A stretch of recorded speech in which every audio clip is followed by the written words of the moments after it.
Lucie, tu viens t'habiller, c'est l'heure. Oui, il est 11h30. Hein, tu es levée depuis 6h30, donc ça fait 5 heures que tu joues. Donc je pense que voilà, je t'ai laissé suffisamment de temps. Maintenant, c'est l'heure de s'habiller.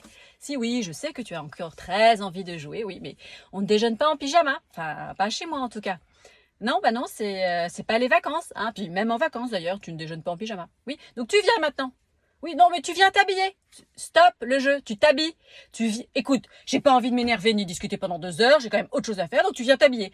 Tu viens t'habiller tout de suite. Oh, mais tu viens, je te refais ton pantalon. Est-ce que cette petite scène vous dit quelque chose? Oui, bien. Alors on va faire un petit jeu pour que vous puissiez ressentir là ce qui se passe chez votre enfant. Pour ce jeu, vous avez besoin d'une chaise et de quelqu'un qui vous accompagne. Conjoint, conjointe, un enfant s'il est suffisamment grand, vos beaux-parents, frères, sœurs. Si vous trouvez 2 personnes, c'est encore mieux. Mettez pause et allez chercher chaise et un participant. Ok, vous allez vous asseoir sur la chaise et vous allez demander à la personne de vous maintenir assis. D'accord? S'il est seul, il va se mettre dans votre dos et vous maintenir assis. Et s'il y a 2 personnes, chacune va maintenir une de vos épaules assises. Ok? Bien, donc vous, votre objectif, c'est de vous relever. Et votre participant, c'est de vous maintenir assis. Donc vous essayez de vous relever. Vous essayez. Ah! Qu'avez-vous ressenti dans la peau de celui qui a voulu se relever et qui n'a pas pu, dont les parents l'ont empêché de se relever? Qu'est-ce que vous avez ressenti? Quelle était l'émotion? À quoi vous avez pensé? Et qu'est-ce que ça vous a donné envie de faire ou de ne pas faire? Ok? Donc, vous commencez à ressentir ce que votre enfant ressent quand vous êtes dans cette lutte de pouvoir, dans l'opposition, quand vous essayez d'être gagnant et que du coup, lui se sent perdant.